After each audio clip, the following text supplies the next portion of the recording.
"Do you possess even the faintest conception?" she began, her voice trembling in that moment, not from any sense of trepidation, but rather vibrating with that specific brand of virtuous indignation that had cemented her celebrity status, the precise frequency of emotional resonance that had previously launched 1,000 viral video clips and generated millions of social media shares.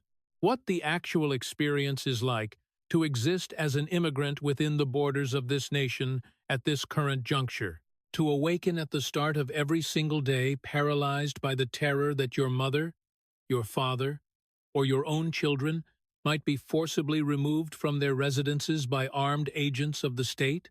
Do you have any concept of what that sensation truly entails? Director Patel observed that she was standing now. Strictly speaking, one is not supposed to stand during the proceedings of a congressional hearing, as members are generally expected to pose their inquiries from their seated positions. However, Alexandria Ocasio-Cortez had risen to her feet because the gravity of the moment seemed to demand such posturing. She stood because the television cameras required that dynamic visual. She stood because this was the specific camera shot that would be clipped into the 30-second soundbite destined to lead every evening news broadcast, trend across every digital platform, and generate $500,000 in small-dollar fundraising donations before the clock struck midnight.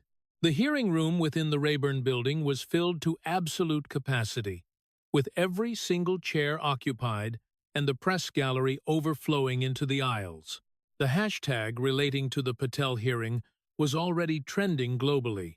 High above, on the third floor, Ocasio-Cortez's social media team was monitoring the feed from her office, their fingers hovering expectantly over the post button, fully prepared to clip, caption, and deploy the content the instant she delivered her final verbal blow. FBI Director Kash Patel sat quietly at the witness table. He was dressed in a standard Navy suit, notably absent of a tie. His hands were clasped calmly in front of him on the table. To his left sat a binder, thick with documents and organized with color-coded tabs. Yet he had not opened it even once. He had been waiting for this specific line of questioning, not because he had magically predicted the exact phrasing, but because he had analyzed the pattern of her behavior. He had studied her previous hearings with the same meticulous scrutiny a trial lawyer applies to opposing counsel. She always concluded her time with the emotional appeal. It was the question designed to trap the witness into either agreeing, which would make them appear weak, or disagreeing, which would make them appear heartless. In either scenario, she wins the exchange. In either scenario, the clip goes viral. However, this time she had made a fundamental miscalculation. She had posed a question for which she believed there was no effective answer. She was incorrect. Patel leaned slightly toward his microphone. His voice was tranquil, unhurried. It was the voice of a man who had litigated murder trials in Miami and terrorism cases in federal courts. A man who had learned decades ago that the more quietly you speak, the more intently people will lean in to listen. "Congresswoman," he stated, "my parents immigrated to this country from India. My father arrived carrying nothing but a single suitcase and holding a degree that nobody in this nation recognized. I was raised in Garden City, New York, residing in a house that was significantly smaller than this hearing room." He paused briefly. "I mention this not for the sake of drama, but for the sake of precision. And furthermore, before I became a national security prosecutor, before I served within the White House, and before I assumed the role of director of the FBI, I spent the formative years of my career serving as a public defender in Miami-Dade County, Florida. I represented the most destitute, most vulnerable individuals within the criminal justice system. Many of those clients were immigrants. Many were undocumented. I sat beside them in holding cells. I argued their cases before judges. I ensured they received legal representation because that is exactly what the Constitution mandates. He looked directly at her. So yes, Congresswoman, I do have some idea. The atmosphere in the room shifted. It did not shift dramatically, nor did it shift in the theatrical way scenes change in cinema. It was more akin to the subtle shift in a courtroom, when a witness reveals something the jury was not anticipating, causing everyone to quietly recalculate the narrative. Ocasio-Cortez's mouth opened slightly, then closed. She had not known he was a public defender. That fact was not in her briefing notes. Her team had prepared her to face a Trump loyalist, a conspiracy theorist, a deep state warrior with no legitimate legal credentials. Nobody had informed her about Miami-Dade. Nobody had told her about the holding cells, the undocumented clients, and the years he had spent working on the other side of the very system she was accusing him of weaponizing. Patel was not finished, but I will tell you what I find particularly interesting, Congresswoman. While I was physically present in those courtrooms, defending immigrants, ensuring they had lawyers, and ensuring their rights were protected through the legal system, you were live streaming a webinar, instructing them to resist federal law enforcement, advising them not to hire lawyers, and telling them not to exercise their rights through proper channels, but to resist, to create. And I am quoting you directly here. Enough friction that they cannot go as fast as they want to go. He allowed the quote to hang in the air. Do you know what actually happens when an undocumented person physically resists a federal officer who is executing a valid warrant? They receive additional criminal charges, obstruction, resisting arrest. These are charges that make it exponentially more difficult for any lawyer, any public defender, like I used to be, to assist them. Your webinar did not protect immigrants, Congresswoman. It placed them in significantly greater legal peril, and you knew that. Or, at the very least, you should have known that. Silence followed. It was the kind of silence that cameras love and politicians fear. Ocasio-Cortez stood at her seat. Her microphone was live. The red light on her timer was still blinking. And for the first time in her congressional career, a career built upon never being at a loss for words, she had absolutely nothing to say.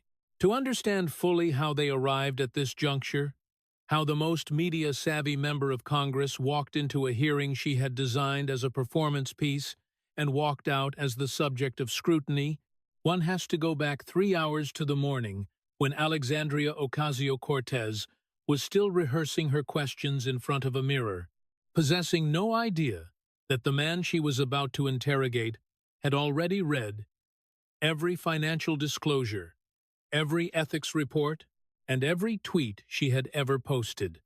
It was 7:30 inches the morning when she arrived at her office in the Longworth House office building.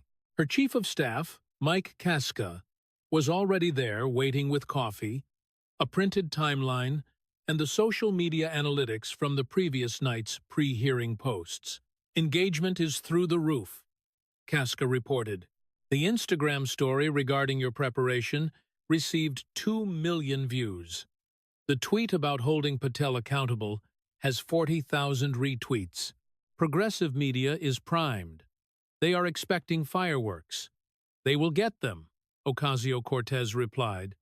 She sat at her desk and opened the folder. Inside were 5 questions, each one carefully crafted, each one designed not to elicit information. Congressional hearings almost never elicit actual information, but to create a moment, a clip, a piece of content that would travel across the internet. The strategy was simple, and it had worked every single time. Question 1. Establish the human cost. Mention families. Mention children. Force the witness to either acknowledge the suffering, which makes the administration look cruel, or dismiss it, which makes the witness look heartless. Question 2. Pivot to constitutional violations. Cite a specific case. An undocumented mother detained at a school. A father taken from a hospital. Make it personal. Question 3. Attack qualifications. Patel has no FBI background. He is a political operative. Say it on camera. Question 4. The money shot. The emotional closer. The do you even see them as human beings question that would inevitably become the tweet, the headline, and the fundraising email. We are not here to get answers from Patel, Casca reminded her. We are here to get clips of Patel. Ocasio-Cortez nodded. She understood the game better than anyone in Congress. She had invented the modern version of it. Before her, congressional hearings were boring C-SPAN affairs that nobody watched. She had transformed them into viral content factories, and her questioning of witnesses had generated more views than most Netflix shows. She understood framing, pacing, the pause before the final blow, the moment to look directly into the camera instead of at the witness. Patel is a MAGA loyalist with no real law enforcement background. Her communications director, Jared Stein, said, "He got the job because he wrote a memo for Devin Nunes and went on Fox News enough times. He is going to be defensive and evasive. That is exactly what we want." Remember the Zuckerberg hearing, Casca said. You made him sweat for 5 minutes, and the clip got 60 million views. It is the same playbook. Patel is essentially Zuckerberg with a badge. Ocasio-Cortez smiled. She was wearing a red blazer, a power color that pops on camera, and gold earrings she had bought from a small business in the Bronx that she would later tag on Instagram. Every detail was curated. The outfit, the earrings, the folder she would carry into the hearing room, visible to cameras, labeled in bold marker, with the word accountability. She had learned early on that congressional hearings are not debates, they are productions, and she was the best producer in Congress. Her social media coordinator, Maya Torres, ran through the post schedule. We have a pre-hearing tweet queued at 9:45. Today I am holding the FBI accountable for its war on immigrant families. Draft clip captions are ready for 3 scenarios: him refusing to answer, him getting defensive, or him saying something inflammatory. We have also got the fundraising email drafted. Subject line: I just confronted the FBI director about his attacks on immigrants. He didn't like it. Perfect. Ocasio-Cortez said, what they did not know could not have known, because they had done the kind of surface-level opposition research that comes from reading headlines rather than court filings, was that Kash Patel had tried more jury trials than every member of Ocasio-Cortez's staff combined, that he had started his career not as a Republican operative, but as a public defender representing indigent clients in one of the busiest criminal courts in America, that he had spent 3 years at the Department of Justice under Barack Obama prosecuting terrorists, that he had convicted al-Qaeda operatives in cases that required the kind of meticulous, methodical preparation that congressional theatrics do not. They thought they were preparing to grill a political hack. In reality, they were preparing to cross-examine a seasoned trial lawyer. 3 blocks away in the FBI director's office at the Hoover Building, Patel sat with his general counsel, Lauren Mitchell, and Deputy Director Dan Bongino. The TV was on, muted, showing the cable news pre-game coverage. Every channel was running the same graphic: Patel to face, grilling on immigration enforcement. She is going to go emotional first, Bongino said. Families being torn apart, children crying. She will have a photo. She always has a photo. Then she will pivot to my qualifications, Patel said. She is going to call me a political operative, say I am not qualified. And then, the closer, Mitchell added, the big emotional question, the one designed to go viral. Patel opened his binder. It was organized with colored tabs. Blue for Ocasio-Cortez's public statements, red for the House Ethics Committee report, green for FEC filings and campaign finance records, Yellow for the webinar transcript. Here is what she does not understand, Patel said. She thinks I am going to sit there and take it. She thinks I am going to be defensive. Every witness she has ever questioned has been defensive, because that is what happens when a camera is in your face and someone is accusing you of being a monster. You flinch, you stammer, you look guilty, even when you are not. He tapped the binder, but she has never cross-examined someone who has done cross-examination. She is used to bankers who get nervous, tech executives who speak in jargon, cabinet secretaries who have been coached to give non-answers. She is not used to someone who is going to let her talk, wait for her to finish, and then read her own paperwork back to her. Mitchell nodded. The Ethics Committee report is the strongest card. Bipartisan. 5 Democrats voted for it. She cannot call it a Republican hit job. The webinar transcript is the second strongest, Bongino added. Her own voice, her own words. Friction, resist. You cannot spin your own words. And the FEC filing is the closer, Patel said. She built her entire brand on being clean. No corporate PAC money. It is in her Twitter bio right now. Today. And the FEC record shows nearly $1 million moved through PACs and shell companies that her chief of staff controlled. She is either lying about her brand or ignorant of her own finances. Neither is a good look. He closed the binder. I am not going to be defensive. I am going to answer her questions completely, truthfully, and in detail. And every answer is going to include a fact about her that she does not want on camera. Bongino grinned. Judo! Judo! Patel confirmed. She provides the energy.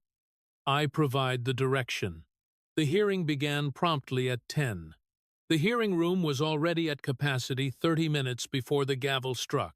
Ocasio-Cortez arrived through the main corridor with staff members flanking her, cameras flashing, issuing a brief statement to the press cluster at the door. Today, we hold this administration accountable for its war on immigrant families. She walked in like a boxer entering the ring, chin up, shoulders back, the red blazer bright against the wood-paneled walls. The folder marked AC Accountability was visible to every camera in the room. Patel entered through a side door. No entourage, no statement, just a man with a binder walking to a witness table. He sat down, adjusted his microphone, and opened a bottle of water. He looked like an accountant arriving for a quarterly review. The contrast was deliberate on both sides. Ocasio-Cortez wanted drama. Patel wanted calm. She wanted the hearing to feel like a confrontation.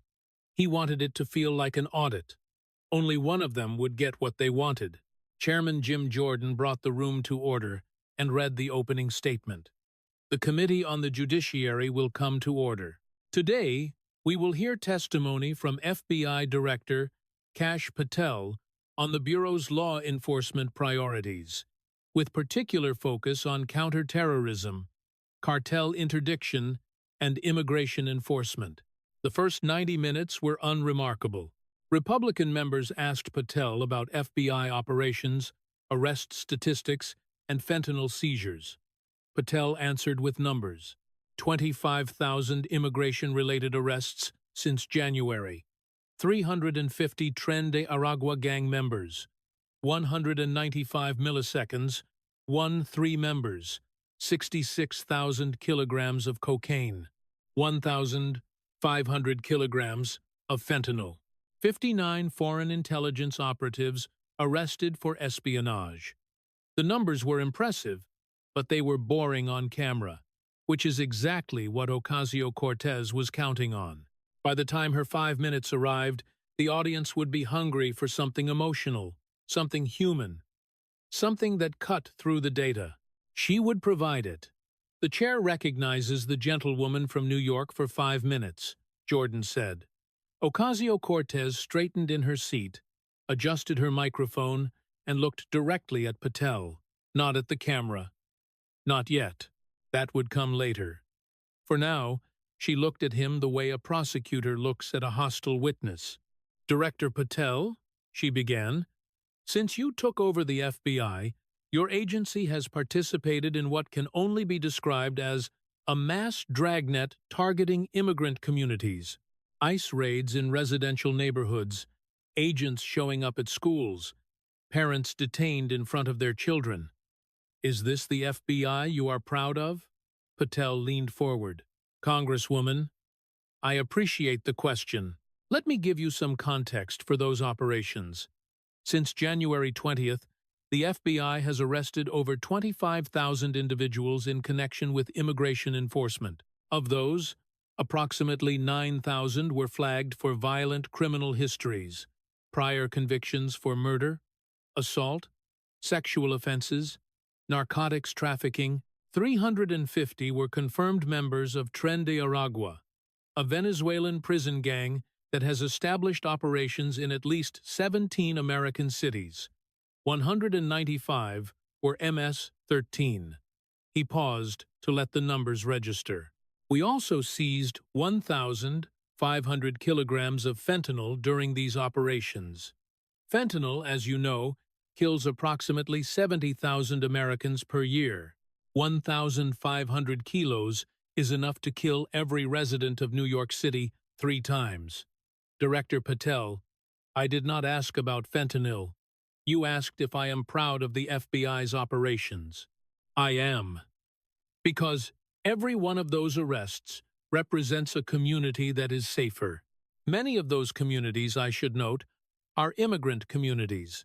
The victims of Tren de Aragua are overwhelmingly Latino immigrants, people who came to this country legally and are now being extorted, threatened, and assaulted by a Venezuelan prison gang that entered through the southern border.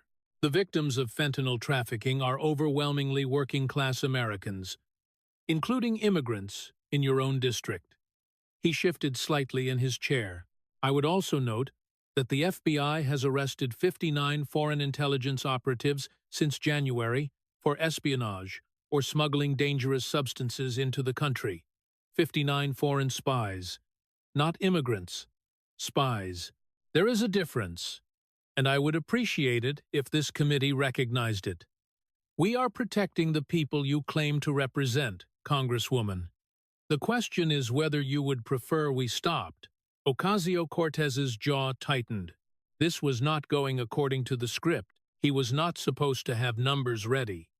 He was not supposed to pivot to protecting immigrants. She needed to regain control.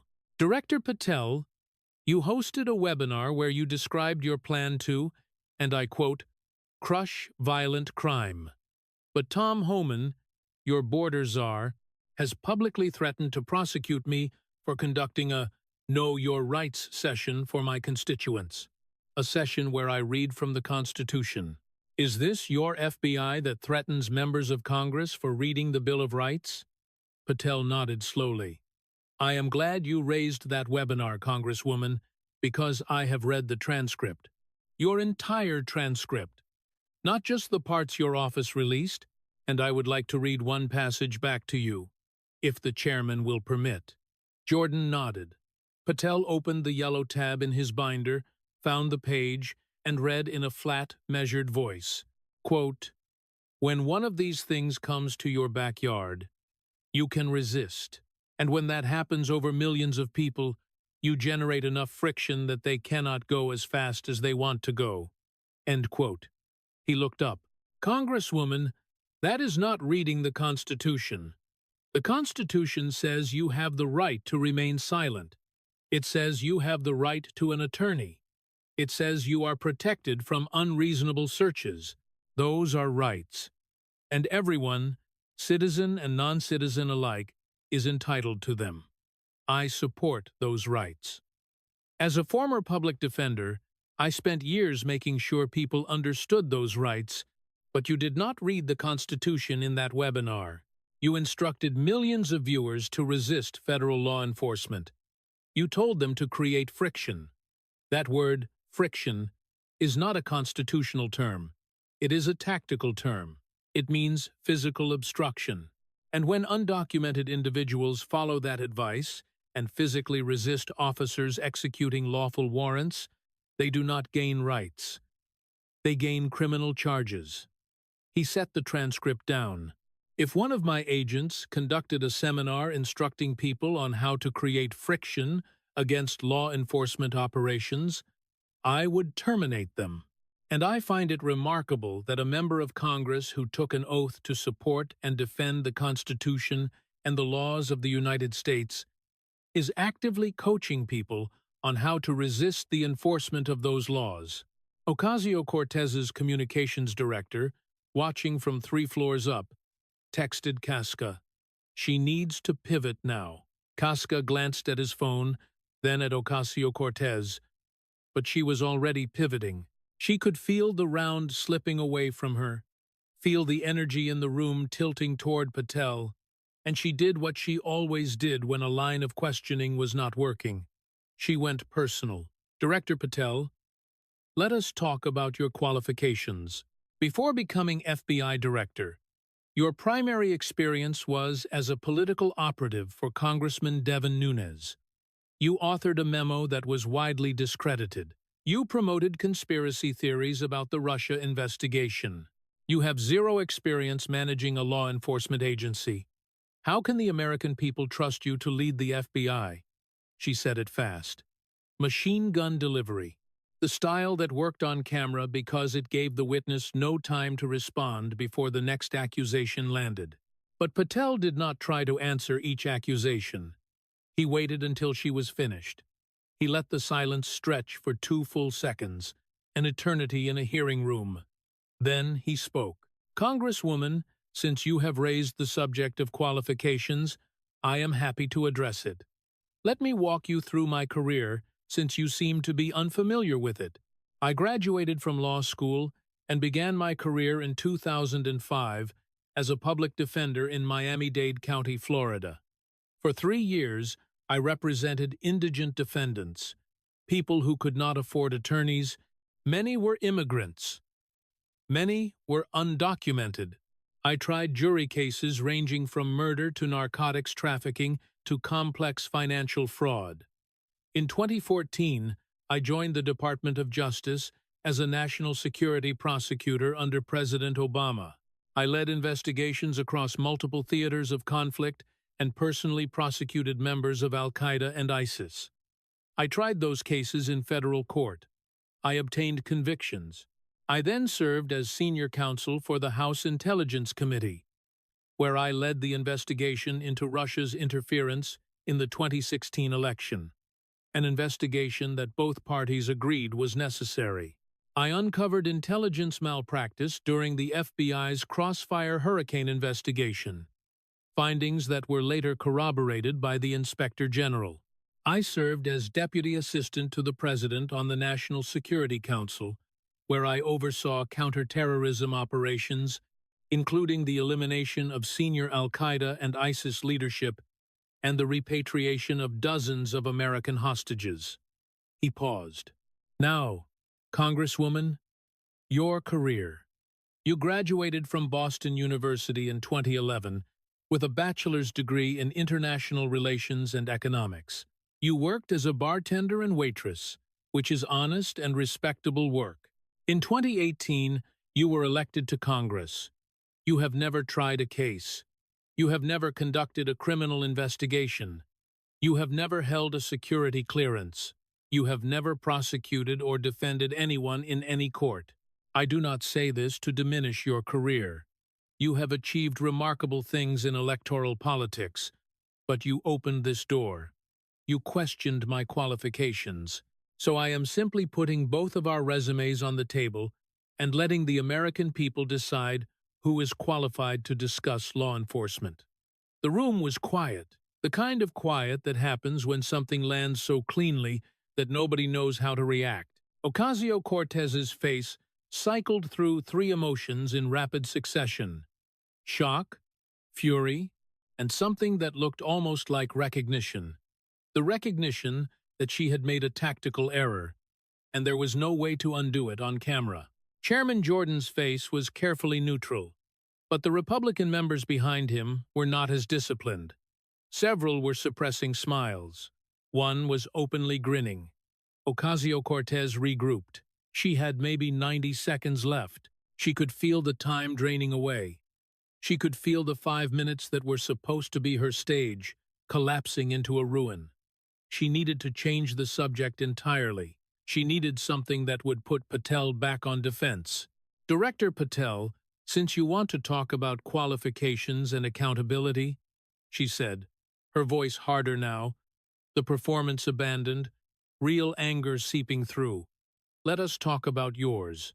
Your FBI has been accused of political persecution. You maintain a list of so-called government gangsters. You have targeted former FBI officials who investigated your boss.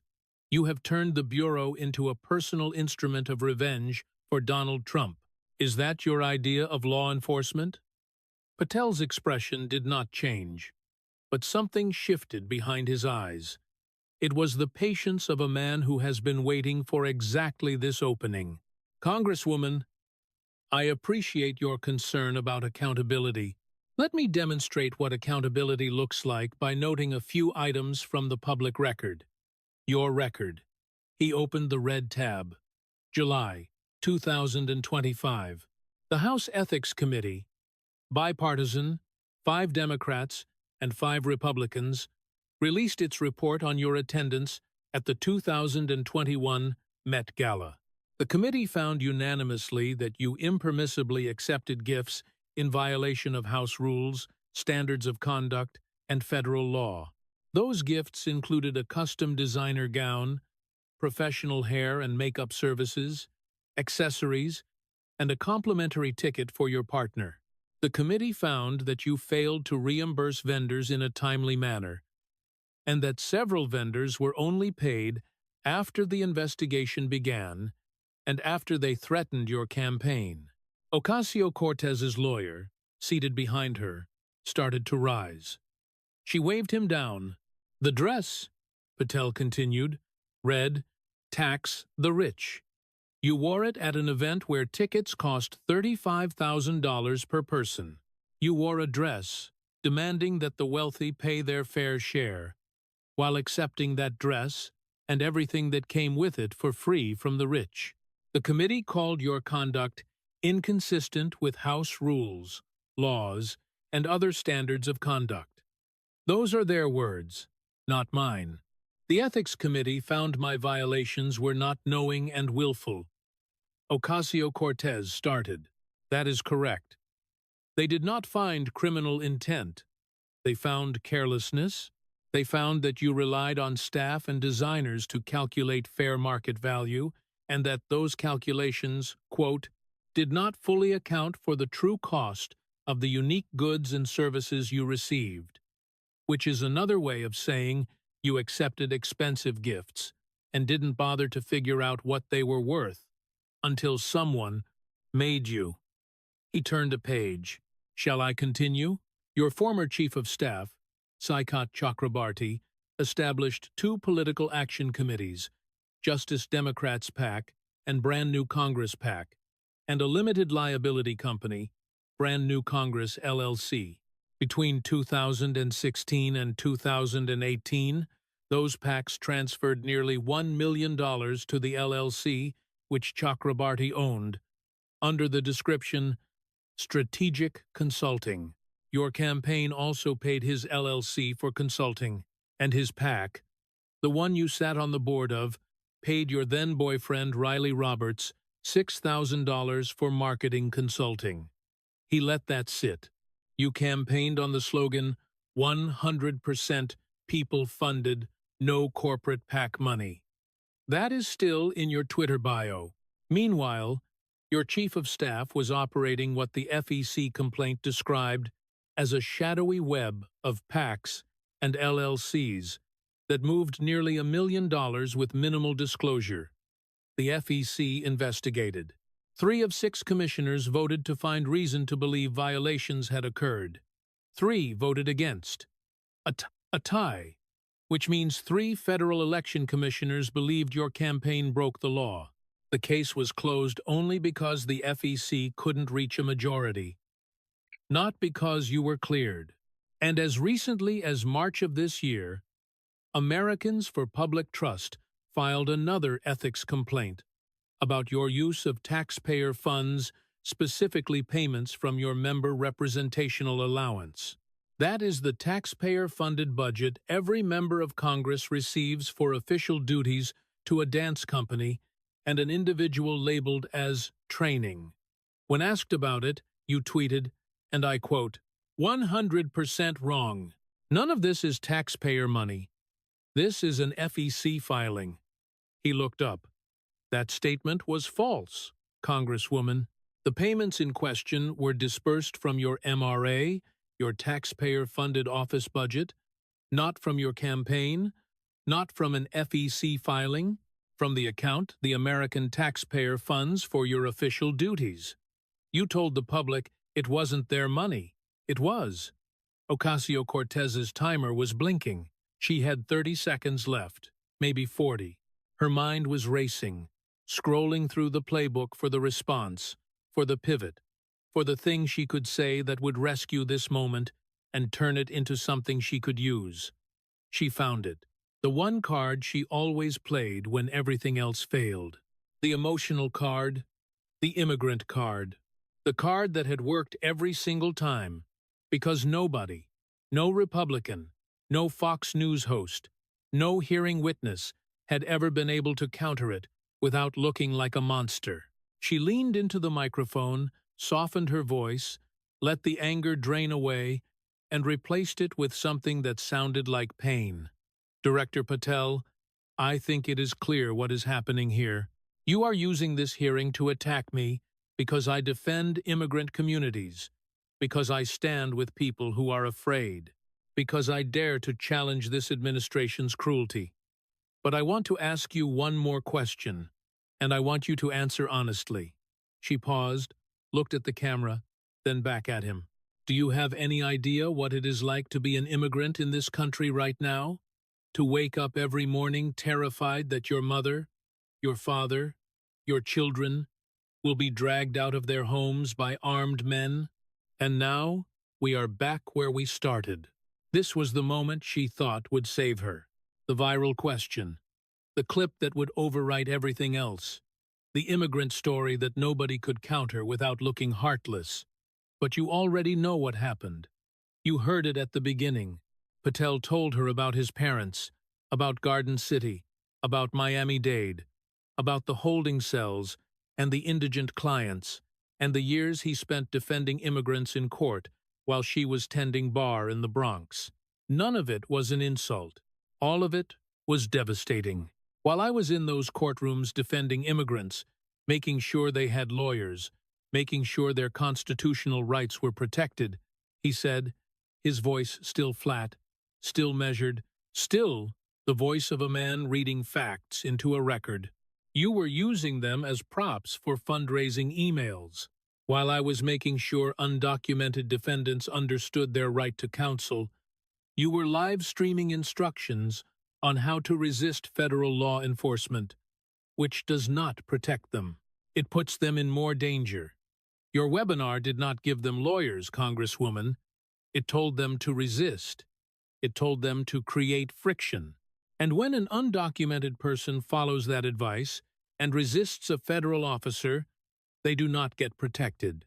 They get additional charges: obstruction, resisting arrest, assault on a federal officer, charges that make it virtually impossible for any attorney to help them avoid deportation. I protected immigrants by defending them in court. You endangered them by telling them to fight officers carrying valid warrants. And then you fundraised on it. The timer on Ocasio-Cortez's microphone went to 0. The red light died. Her 5 minutes were over. She sat down. She did not have a response. Not because there wasn't one. There is always a response in politics. But because the one she needed would have required her to know things she did not know, to have prepared for an opponent she had not studied, to have anticipated that the man sitting at the witness table was not the caricature her team had briefed her on, but a trial lawyer with a public defender's resume and a prosecutor's instinct for the jugular. Chairman Jordan waited 3 seconds. Then he spoke. The gentlewoman's time has expired. Director Patel, do you have anything to add for the record? Patel straightened his papers. Just briefly, Mr. Chairman, Congresswoman Ocasio-Cortez questioned my qualifications, my integrity, and my commitment to immigrant communities today. I answered every question she asked. I would note for the record that she did not answer any of mine. She asked me if I understand what immigrants face. I do. My parents were immigrants. I defended immigrants in court. The question I would ask her, the question she did not answer, is simpler. If you say tax the rich, why did you accept a free dress from them and not pay for it until investigators made you? If you say no corporate PAC money, why did your chief of staff funnel nearly $1 million through PACs and shell companies that he controlled? If you say you stand with immigrants, why did you tell them to resist federal officers instead of giving them lawyers? And if you say none of this is taxpayer money, why was it your taxpayer-funded office account? He closed his binder. The American people deserve representatives who practice what they preach. Congresswoman Ocasio-Cortez is very good at asking questions. She is less good at answering them. I answered all of hers today. She is welcome to answer mine, anytime. He sat back. Jordan gavelled the session forward. The next member began asking questions about fentanyl seizures. The hearing continued. But the hearing was effectively over. Everyone in the room knew it. The press gallery was already filing out. The producers in the control rooms were already cutting the clip. The social media managers were already drafting the posts. Ocasio-Cortez sat in her chair. Rashida Tlaib leaned over and whispered something. Ocasio-Cortez shook her head. Her phone was buzzing. Casca, Stein, the whole team. But she did not look at it. She stared straight ahead at the wall behind Patel's head. At nothing. Tlaib tried again. Ocasio-Cortez held up a hand. Not now! 3 rows behind her, Jamal Bowman sat with his arms crossed, jaw tight, watching the Republican side of the dais for any sign of gloating he could use as content. There was plenty. Several members were openly scrolling their phones, reading the real-time reactions, sharing clips that were already spreading. One staffer was literally high-fiving another in the hallway outside the open door. Bowman photographed none of it. For once, the machine had nothing to work with. In Ocasio-Cortez's Longworth office, Maya Torres sat frozen in front of 3 screens. The first showed the C-SPAN feed, still live. The second showed Twitter, where number receipts don't lie was climbing toward the top trending spot. The third showed the draft fundraising email that was supposed to go out 10 minutes ago, still unsent, because the subject line, "I just confronted the FBI director about his attacks on immigrants. He didn't like it, no longer matched reality." The FBI director had liked it just fine. He had liked it so much that he had turned every one of her attacks into a counterattack, and the footage was already everywhere. Torres deleted the draft, opened a new document, and started typing.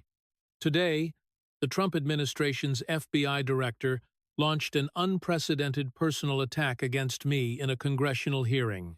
She got halfway through the sentence and stopped. It wasn't unprecedented. He had answered her questions on camera.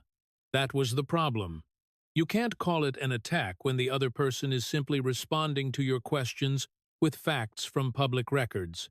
You can't call it persecution when the evidence he cited was from a bipartisan ethics committee with 5 Democrats on it. She closed the document and called Casca. "What do we do?" Casca was silent for 3 seconds. "Then we do what we always do. We fundraise on it. We spin it as an attack on progressive values. We post our clips, not his. Mike, everyone has already seen his clips. Then we make better ones next time." But both of them knew, in the way that political operatives know things they will never say out loud, that there wasn't going to be a next time with Patel. Not like this. Ocasio-Cortez's power had always come from the asymmetry of preparation. She prepared for performance, her opponents prepared for policy, and performance always won on camera. For the first time, she had faced someone who prepared for both. Someone who understood that a hearing room is a courtroom with cameras, and that the person who controls the record controls the narrative. For 4 minutes, no member of the squad posted anything on any platform. In the history of progressive social media, that silence was unprecedented. The clips went viral within the hour. Not Ocasio-Cortez's clips, Patel's. The first clip to break was the public defender exchange. 37 seconds. Patel's voice, calm and flat, saying, "While I was in those courtrooms defending immigrants, you were using them as props for fundraising emails." It hit 15 million views by dinner time. By the next morning, it was at 47 million. The second clip was the Met Gala takedown. 22 seconds. You wore a dress that said, "Tax the rich," at an event where tickets cost $35,000. You accepted the dress for free from the rich. Simple, brutal, memeable. Someone set it to the Curb Your Enthusiasm theme music, and it became the most shared political video of the month. The third clip was the PAC question. Patel, reading the numbers. Nearly $1 million through PACs and shell companies. Your Twitter bio still says, "No corporate PAC money." Someone screen-grabbed Ocasio-Cortez's actual Twitter bio with the claim still there and put it next to the FEC filing, side by side. The contrast did the work. Ocasio-Cortez held a press conference 2 hours after the hearing ended. She stood in the hallway outside the Judiciary Committee room, flanked by Tlaib and Jamal Bowman, and gave the speech her team had prepared. "What you saw today," she said, "was a political operative using the power of the FBI to attack a woman of color who dares to hold this administration accountable. This is what fascism looks like. This is what the suppression of dissent looks like, and I will not be silenced." The words were right. The delivery was right. The framing was right. But the problem was that Patel hadn't mentioned her race, hadn't mentioned her gender, hadn't mentioned dissent or fascism or suppression. He had mentioned an ethics committee report, FEC filings, a webinar transcript, and a tweet. He had read her own words back to her. He had cited bipartisan findings from a committee with 5 Democrats on it.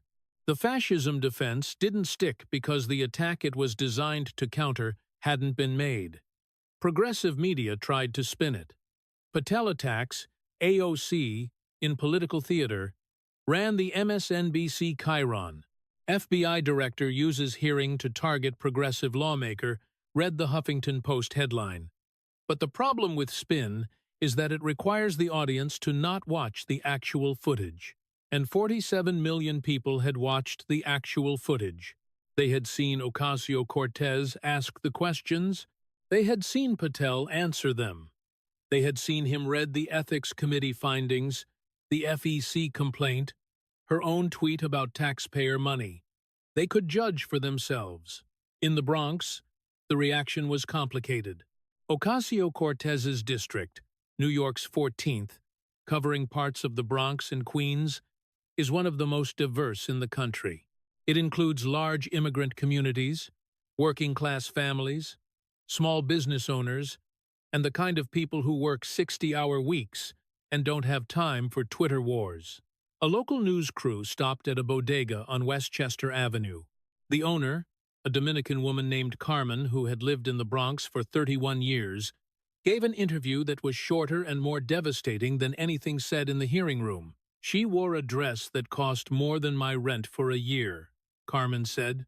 "A dress that says, 'Tax the rich,' and she didn't even pay for it.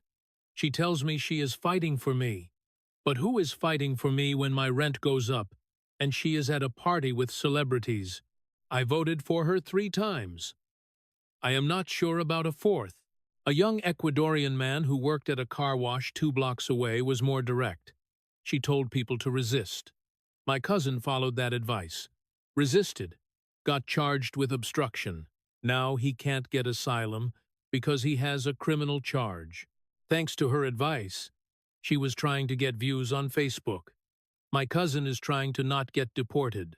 A retired public school teacher named Dolores, who had canvassed for Ocasio-Cortez in 2018, said, "I still believe in what she stands for, but there is a difference between what you stand for and what you do. She stands for the working class, but she goes to the Met Gala and takes free dresses and doesn't pay the designers on time. Those designers are working people too." Where was the solidarity? It wasn't anger. It was the particular exhaustion of working-class voters who had believed the story and were starting to notice the footnotes.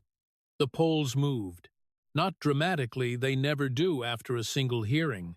But the internal numbers that both parties watch closely showed something that alarmed Democrats more than any headline. Ocasio-Cortez's favorability among working-class Latino voters in her district dropped 4 points in a week, not because they had suddenly become Republicans, but because they had seen the Met Gala dress and the Ethics Committee finding and the PAC money and the dance company payment, and they had done the math that working people always do.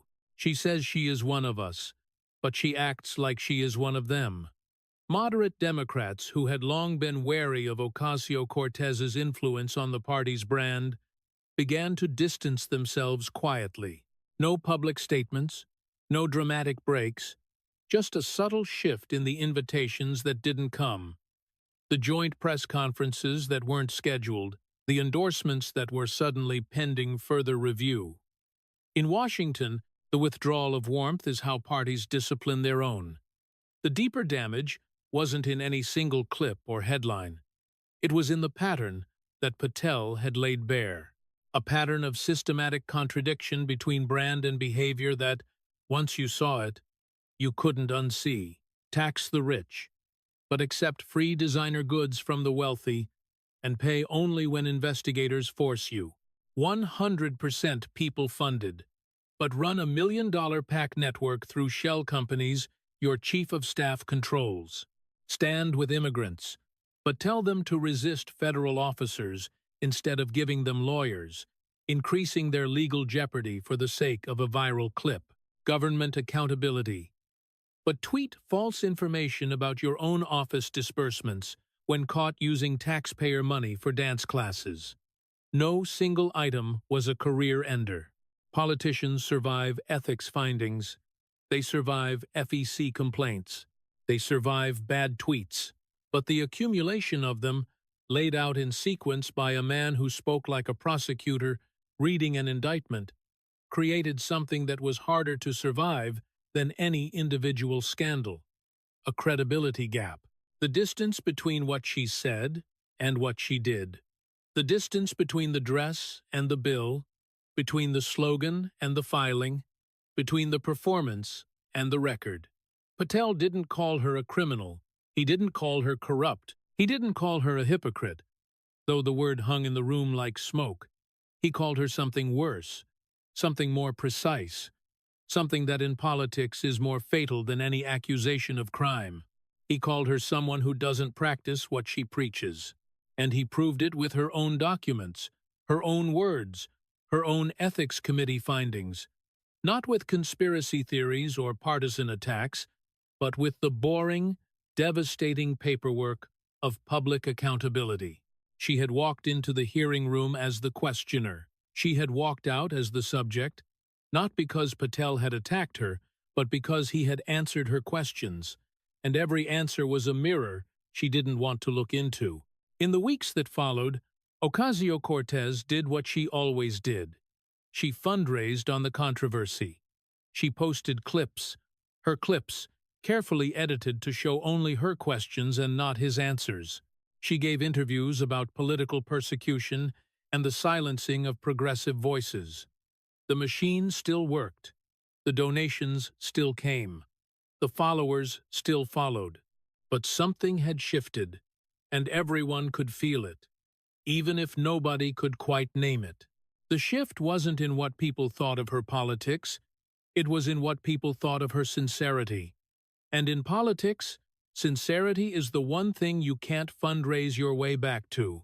Kash Patel returned to the Hoover Building after the hearing. He didn't hold a press conference. He didn't post on social media. He went back to work.